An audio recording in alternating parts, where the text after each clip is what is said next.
Ni siri to siri, nation to nation. Hii ni Hope of Society na mimi ni mbeba maono wako Nasib Zaburi. Karibu sana, usisahau kabisa kulike, kucomment, kushare na kusubscribe ili uwe wa kwanza kabisa kupata notification za video zetu pale ambapo zinapokuwa tayari. Karibu sana tena. Leo nikiripoti kutokea Kigoma, Tanzania, na hapa nakuletea taarifa kutokea pale Jamhuri ya Kidemokrasia ya Kongo, kutokea kampuni hii ambayo inaitwa Green Hope Foundation. Green Hope Foundation kama nilivyokueleza hapo awali, ni kampuni ambayo inapatikana Afrika Mashariki, na lengo lao ni kuhakikisha kuwa wanamaliza au kupunguza njaa kabisa. Hayo ndiyo malengo yao, na moja ya vitu ambavyo vimekuwa vikituvutia kutoka kwao ni namna uwekezaji wao wanaofanya uwekezaji mkubwa sana, na sasa hivi wanaenda mbali zaidi kuwekeza Kenya na Uganda hivi karibuni. Kwa hiyo sasa vitu ambavyo tumeona wamekuwa wakivifanya ni moja, ni namna gani wanaandaa mashamba yao, kwa sababu hawa jamaa bana, wao wanalima kwa mwaka mmoja, wanalima mara tatu na kuvuna mara tatu. Sasa ni kitu ambacho kimetuvutia pia kuona namna gani wao wanavyopata hiyo faida na kupata mazao mengi sana kwa kulima mara tatu kwa msimu mmoja kwa mwaka mzima. Kwa hiyo moja ya kitu bana kinachotuvutia sana ni hicho, lakini hapa nataka nikueleze namna gani wao wamefanikiwa katika kuandaa mashamba yao.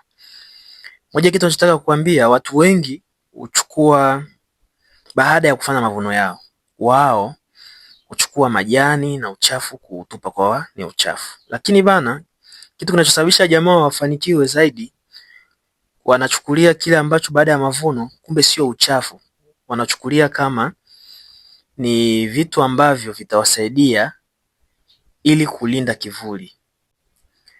Majani yote ambayo wanayachukua yanabaki shambani bana, wala hawachomi wala kutupa nje ya shamba.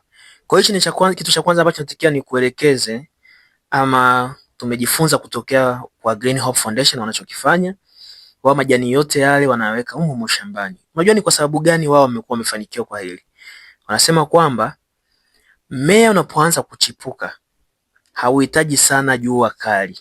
Kwa hiyo mmea unahitaji jua kidogo ili kuufanya uweze kukua vizuri zaidi. Kwa hiyo yale majani yanayobaki humo, kipindi mmea unachomoza kwenye ardhi, unakutana na kile kivuli kidogo cha nini? Cha hayo majani ambayo wanakuwa wanayaacha shambani. Kwa ni kitu ambacho kimekuwa kikiwasaidia sana na kinawasaidia sana katika mafanikio.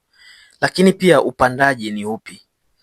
Ukihitaji kulima kwa kisasa, ni lazima pia ukubaliane na kupanda kwa kisasa. Mbegu hazipandwi hivi hivi ndugu yangu, huwa wanazitupa tu shambani. Hamna. Kitu wanachokifanya wao, wanalima kama vile mbegu zilivyoelekeza, mbegu za kisasa, kwamba hatua fulani kwenda hatua nyingine inabidi uache sentimita kadhaa. Hicho ndio kitu ambacho wamekuwa wakifanikiwa sana. Lakini moja ya kitu ambacho kimewasaidia, kuna watu majirani zao walikuwa hapo karibu, walijaribu pia kulima misimu mitatu. Walilima msimu wa kwanza, wa pili, wakajaribu. Ilo walivyojaribu kufanya hivyo wakakosa kufanikiwa. Kwa sababu gani? Msimu wao wa tatu wa kilimo unakuwa ni msimu ambao jua linakuwa ni lipo kali, japo wanafanya umwagiliziaji. Kwa hiyo mmea ukichipuka ukakutana na ile jua ambalo ni kali kabisa, hii inasababisha mmea kabisa kuweza kufanyaje? Kuweza kufubaa. Kwa wanachokifanya ndo kama hicho unachokiona hapo. Unaona shamba lenyewe ni kubwa sana ambalo wanalilima hapa, na hichi ni kitu ambacho tumeona tujifunze na tuweze kushare na watu wengine ambao wanahitaji kujifunza zaidi kuhusu uandaaji wa shamba. Hichi ni kitu ambacho unatakiwa kukichukua ndugu yangu. Majani hayo baada ya kuvuna sio ya kuchoma. Majani yanabaki humo shambani. Hata kama ukifyeka, maana hapo wamefyeka pia. Hata kama ukifyeka tu majani tulipotokea tu mwisho, lazima uhakikishe kuwa majani yamebaki shambani, ili kwamba unapopanda mbegu yako pale inapochipuka lazima ikutane na kivuli kidogo. Hiyo imekuwa ni kitu ambacho kimewasaidia sana. Kwa hiyo malengo yao yalikuwa ni kuzalisha tani 300,000. Kwa hiyo hadi hivi tunavyoongea hapa, katika misimu miwili tayari wamezalisha tani 100,000. Ni kitu kikubwa sana ambacho unaweza ukakichukulia kidogo, lakini ni kitu kikubwa sana hatua ambayo walipiga.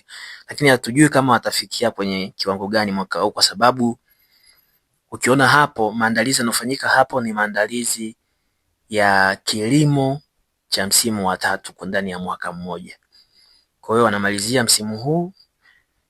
Baada ya hapo watakuwa na takwimu nzuri zaidi za mazao ambayo wamekuwa wakivuna, na hichi ni kitu ambacho kinatusababisha sisi kuweza kuwa nao pamoja bega kwa bega. Kama tulivyokueleza hapo awali, sisi tunafanya kazi moja kwa moja na Green Hope Foundation.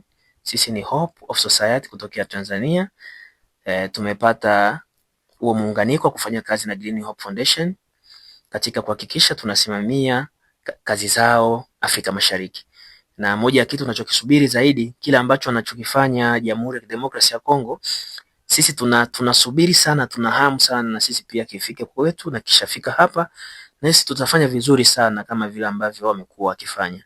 Moja ya kitu wanachotusupport ni kuangalia namna gani kuwasaidia vijana kupata elimu ya kilimo biashara, kitu ambacho kitatunufaisha sote kwa pamoja. Lakini pia wanapatikana wapi? Ni swali ambalo unaweza kujiuliza. Na je, unaweza ukaungana nao? Ni rahisi kabisa, unaweza ukaungana nao. Au jamaa bana wanapatikana Jamhuri ya Kidemokrasia ya Kongo, Kivu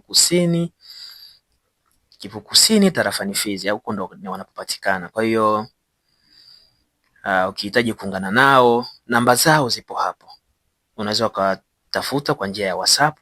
Lakini pia ukihitaji kupata video zaidi na zaidi za kwao wenyewe ambazo wamekuwa wakifanya, zipo kwenye YouTube yao, nimeiweka hapo chini, unaweza kaangalia, imeandikwa YouTube Green Hope Foundation GHF. Kwa unaweza ukaingia hapo YouTube ukaandika hivyo nilivyokuelekeza hapo, utaona namna ambavyo wanavyofanya kazi jamaa. Kwa hiyo moja ya kitu ambacho wanachokililia wao zaidi ni kuona wawekezaji wanaongezeka, ili kuona wanawekeza zaidi, kitu ambacho itakuwa ni furaha sana kwao, kwa sababu hadi hivi sasa wana trekta 2 ambazo wanazo, na takwimu za mwaka 2024 waliingiza dola 100,000. Kwa hiyo wao wanahitaji sana wawekezaji ili kwamba waweze kufikia malengo yao. Malengo yao ni makubwa sana ambayo nguvu zao wenyewe haziwezi zikafanikisha kufikia malengo hayo. Hivyo wanawakaribisha sana wawekezaji ambao wanaweza kuwekeza juu yao kwa ajili ya kuendeleza maendeleo yao ya kilimo. Kwa hiyo tunawakaribisha sana watu wote ambao wanahitaji kuungana na Green Hope Foundation. Endelea kufuatilia video zao. Karibu sana, usisahau kusubscribe.